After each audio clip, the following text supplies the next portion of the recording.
Mayo, tarde plateada. El título tiene mucho que ver con la manera en que se concebió la obra. Esto es una tarde de mayo, yo estoy en un jardín que no es el mío, con mi hija pequeña, y que entonces tiene 1 año, y estamos guarecidas de la lluvia. Cae una lluvia muy fina en ese jardín. Normalmente ese jardín es un césped perfecto y unos volúmenes de boj, pero como se puede ver en el cuadro, habían crecido las hierbas, las gramíneas, porque era mayo y los dueños del jardín, con buen acuerdo, esperaban que llegase el momento de calor para segar.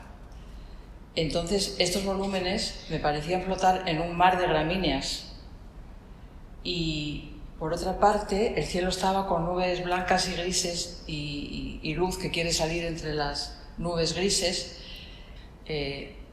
Había enfrente de mí unos tilos que tienen en vez de la hoja plateada, y jugaban un papel con las nubes del cielo plateadas. Todo ello formó un conjunto donde podías oír casi imperceptiblemente la lluvia y la luz era plateada. Al volver a casa hice rápidamente un boceto, intentando que no se me acabase la emoción del momento, que no se desvaneciese. Y aquí paso a contestar un poco la concepción de mis obras en ese momento, que también es una pregunta que se me hace. Yo creo que fue una manera... El cuadro es un poco tosco, pero preferí dejarlo así y no hacerlo más repulido, porque se me iba a perder la impresión de que yo había percibido. Está pintado en madera preparada con cola y yeso, y ejecutado bastante rápidamente y sin corregir nada. Entonces creo que quedó la impresión bastante fresca de lo que yo quería transmitir.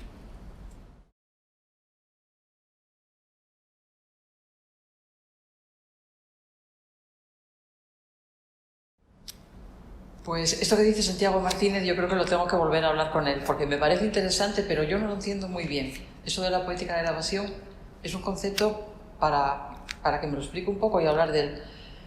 No te puedo decir mucho porque ya te digo que no lo entiendo profundamente lo que quiere decir.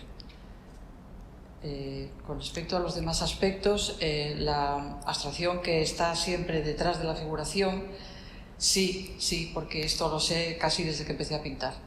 Esto es una cosa que yo percibo siempre. Me parece que en todas las obras hay detrás de lo que se ve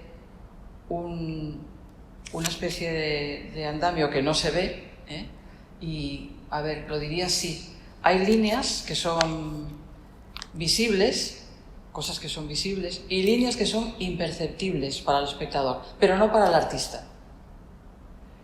Y para hablar de esto, quizá un ejemplo bueno sería pensar en una obra de Piero della Francesca, por ejemplo, la Madonna de Senegalia. Este cuadro tiene una serie de líneas horizontales, verticales y oblicuas. Lo que más en principio me llama la atención es la línea horizontal, que comprende las miradas de las personas que salen en el cuadro, salvo la de la Virgen, que está más arriba y en el centro, y empieza eso a ser un vértice de un triángulo no visible, pero sí perceptible para el que lo quiera ver. Además de eso, el artista, en el fondo, que es plano, a la izquierda, abre un hueco y aparece una habitación que, digamos, es muy realista, porque ahí el sol se filtra por una persiana y es una luz violenta, cosa que no ocurre en el resto del cuadro. Y esa luz violenta forma línea forma línea no visible, pero sí perceptible, que terminaría en el dedo del niño que está bendiciendo. Bueno, hace pocos días estuve mirando en el Museo del Prado con mucho detenimiento la Anunciación de Fray Angélico.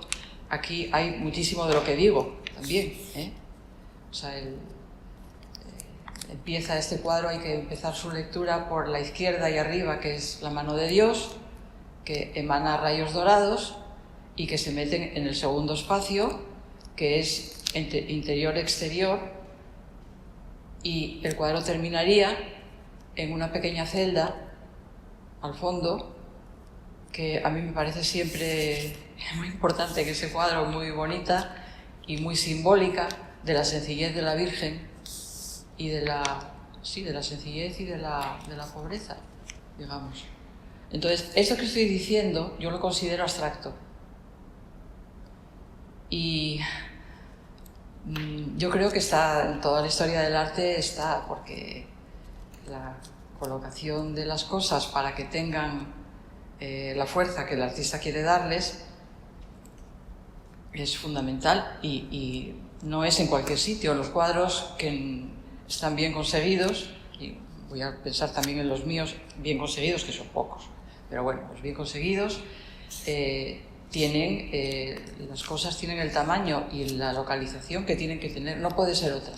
Y eso me doy cuenta, no es que yo lo piense antes de hacer, sino que cuando lo estoy haciendo y el cuadro está tirando de mí y está funcionando, ocurre eso. Y con el tiempo me doy cuenta de que eso estaba. A lo mejor un cuadro muy reflexionado que quieres hacer con muchísimo detalle, pues no, la pringas, porque eso no sucede. Pero esa reflexión que hubo, incluso en lo que no salió, siempre está en mi cabeza y es muy válida, porque otra cosa va y sale de pronto. No se puede prescindir de ello. Sí, en este punto no puedo dejar de nombrar el concepto de la interpretación. La interpretación hace que se separe o se meta uno en un lenguaje pictórico que no es el inmediatamente visible, la interpretación. Ayer leí una cosa en un cuento de Rubén Darío, una frase que me gustó, me hizo gracia, que dice así: he pedido a la campiña sus colores, sus matices. Bueno, esto me hizo gracia y me hizo ponerme delante de un paisaje cuando lo pinto y ¿qué le pido yo a ese paisaje? Entonces ahí empiezo a ver pues líneas de setos, de barrancos, de arbustos, el paisaje tiene mucho que decir. Eso es el lenguaje que yo voy a tomar para interpretar.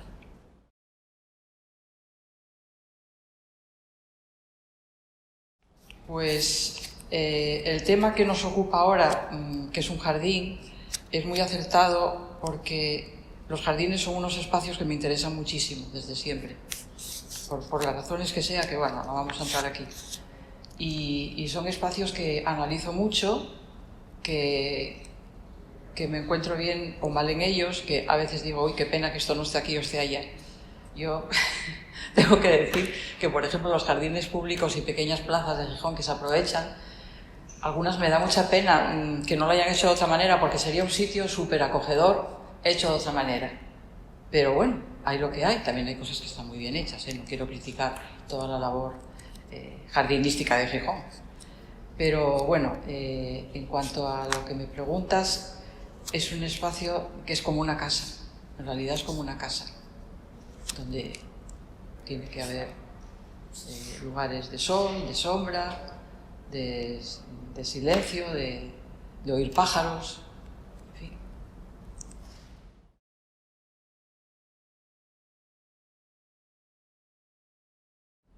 Pues yo creo que este elemento que está en primer término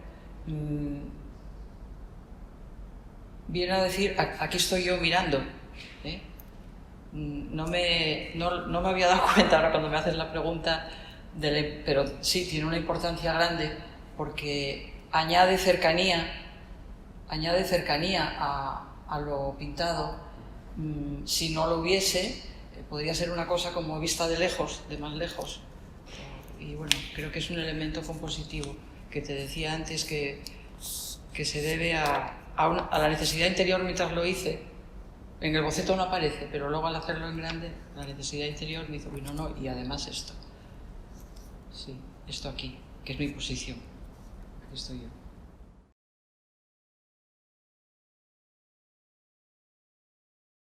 Yo creo que ahora soy una persona mucho más reflexiva, actúo menos de impulsos y ya contesté un poco al principio que la obra me parece algo tosca, aunque tiene el valor de la frescura. Yo la veo así. En lo que hago ahora, yo creo que procuro que, bueno, que tenga fuerza y que esté bien, pero ya no trabajo así. Por otra parte, no trabajo formatos tan grandes, que eso también es una manera distinta de los acabados y de todo esto. Con respecto a la pintura que a mi alrededor veo que se produce, pues yo me veo absolutamente anacrónica, completamente anacrónica. Para mí el anacronismo no es una cosa negativa, es mi propia realidad con la cual trabajo, que hay otras cosas que son de ahora, que unas me interesan y otras nada, ¿eh? Hay de todo. Pero digamos que tengo que trabajar con mi lenguaje y con lo que yo sé. Y bueno, bien, me encuentro bien con ello porque me sigue dando capacidad de descubrimiento, sigo teniendo, y me sigue dando una alegría interior cuando lo consigo, lo cual es una cosa valiosísima, que yo no podría nunca decir, ay, esto ya no, porque ahora lo que se hace es otra cosa. Eso es un pensamiento terriblemente negativo y terriblemente destructivo de la creatividad, que a lo mejor en algún momento se me pasó por la cabeza hace años y que no le deseo a nadie, porque hace que se bloquee la creatividad totalmente y ahí entra la competitividad, que ahora no la siento en absoluto. Quizá de joven tenía más fuerza, pero también tenía estos elementos mucho más amenazadores para mí. Así que, bueno, eso es lo que veo.